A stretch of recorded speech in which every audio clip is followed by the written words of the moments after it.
Welcome back here to the Agriland Pavilion at the National Ploughing Championships in Ratheniska in County Laois, where I am joined by the Managing Director of the National Ploughing Association, Anna-May McHugh. Anna-May, thank you so much for joining us today on our live stage.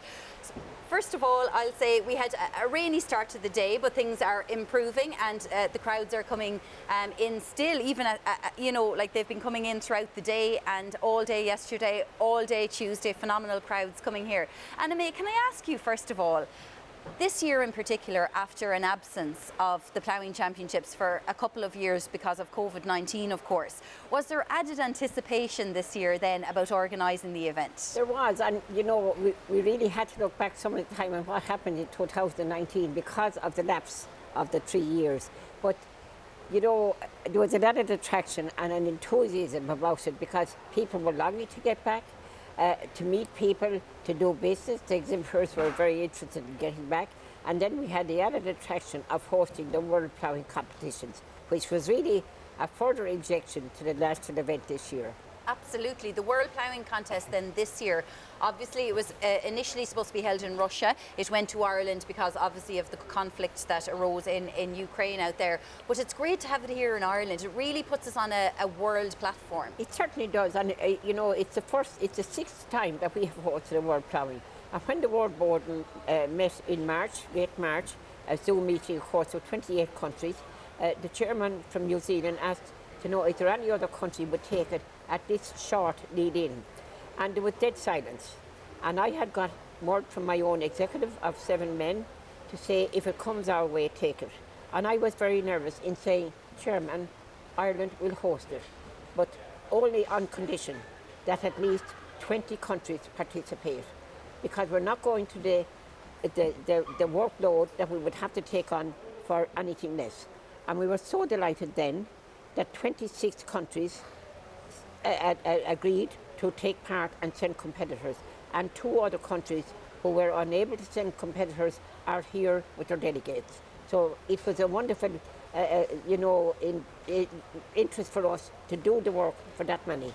We felt it would be really worthwhile, you know, and we're delighted to have them from as far away as Australia, New Zealand, Canada, Finland, just to name but a few. Fantastic. And yes, yeah. And what do they think of Ireland? First of all, they think that we're too well fed here in the country.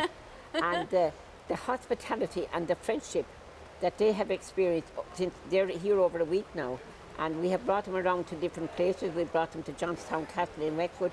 We brought them to Clonmacnoise on a tour, a Shannon trip. And, you know, they think that the friendliness of the Irish people and the hospitality that has been extended to them, that countries are asking me now, and we've had World Board meetings, what country follows you and look at the big shoes that we have to fill, you know, and they're absolutely thrilled. Fantastic. The ploughing itself, Anna-May, you've seen many ploughing championships held over the years. What makes it so special? Well, you know, it's always held in the heart of the country, and we have ploughing organisations throughout the whole of Ireland. We have 27 county affiliates to the national event, and there's great camaraderie, and there's a social side to ploughing as well. And there's nothing as peaceful as ploughing the land and tilling the soil. You know, you're very near, you're there with the earth, and there's wonderful peace about it and tranquility, like out in the ploughing fields. I think that makes it very, people when they get the ploughing bug, they can't leave it. And again, let me go back to the World Ploughing, when we unveiled the Cairn of Peace by President Higgins. There's an inscription on it, let peace cultivate the fields. And it's called the Worldwide Ploughing Brotherhood, because of bringing all the countries together with the host country and ploughing the fields. And I'm so happy to say at this moment of time that our 2 Irish competitors got first place yesterday's competition and with 2 gold medals. And now they go in with a decided advantage to today's ploughing, and we might end up with 2 world champions tonight. And what an injection that will be to our ploughing people. Absolutely, and I mean, so incredibly proud for the country as well to have our ploughmen and ploughwomen on the world stage like that. Absolutely. Look, it's the icing on the cake for a lot of our ploughing fraternity, really. because, you know, they're out there in the fields at this moment ploughing. We have the commercial side of it in here, which supports the event and have supported over many years the exhibitors, who are really very important to us, because without that type of a programme of events, which would be the machinery, the livestock, the fashion shows for the ladies, the brown bread baking competition, shopping arcades, like we have enlarged the whole programme of events, and that's why it's so attractive for all families. That's what I was going to ask you, because even yesterday I saw outside our own Agriland pavilion here a newborn baby, and we also spoke to a man from Cavan who's 90 years of age, who has been coming here to the ploughing, you know, for 25 years. So you're talking about a newborn and a 90-year-old. Yes. And like, how do you attract, you know, an audience of that range? Yes. Yeah, I think people feel safe when they come to the country too, you know. Fine, it's not that easy to get venues. Rathneska have been, it's my home county, of course, and I was delighted to get the World Ploughing, because I will not see a World Ploughing again, because it has been arranged now up to the year 2037. And we have put in our application, by the way, to host it again in 2038. But if any other country drops out in the meantime, it might be considered again. Wow. What you say about the age, yes, you have the very young here and you have the very elderly, but you have a tremendous crowd of young people, third level colleges that are going to the Government of Ireland villages, and all the different departments are there. And to me and to our people, it's a very educational event, because they might go home knowing now I'm going to take that career. And that's important, that we have that on show in the middle of the country. And, you know, I suppose there's a lot of reports lately, or talk, that there could be a ban on ploughing in this country. Now, it would only be on certain soils and carbon soils. I had the Minister for Agriculture up here yesterday, and I said, Minister, you know, we're at the ploughing, it's the elephant in the room, would there be no ploughing if ploughing was banned? And he said he understood the importance of ploughing in this country. Do you feel it to be a very sad thing if we didn't have ploughing anymore? Well, I do, because, you know, I grew up on a farm, and we farm, my son farms, and I think the plough is out there and it turns the soil. You know, it ploughs up the soil, and, you know, the seed is sown there, and the corn is going into the corn stores, and it's milled into flour, and the flour then supplies, you know, I really think if there was no ploughing, I always believed that the plough in its own way feeds the world, because if we hadn't that, well, there would be a lot of people very hungry. Absolutely. You've been with the National Ploughing Association for a long time. You've seen an awful lot over the years, Anna May. I'm sure the changes you've seen, even in the space of 50, 70 years, have been phenomenal. What are the biggest changes that you can look back at in your lifetime that you've seen? Well, I really would have to say the commercial side of it, the exhibition and the variety in the exhibition area, like from the motor cars to the machinery, to the livestock, to the pony games, to the hunt chase, all of that, you know, the founders in 1931 could never ever have imagined that it would grow into what it has today. And to keep that going, it takes a lot of hard work.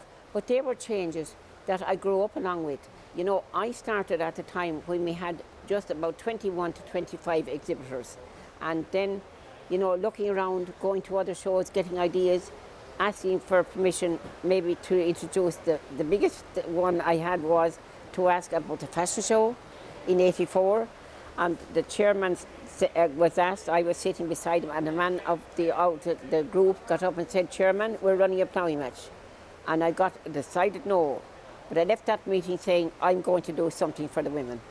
And, you know, I got away with a lot when I was a female, but when I was first made secretary in 1956, when the founder, J.J. Bergen, formed it into a limited company, nobody could understand, what does this one know about farming, or what does this one know about ploughing? And it took a little bit of time for people to acknowledge you, you know. Not that I wanted acknowledgement, but I was able to do my work that was expected of me.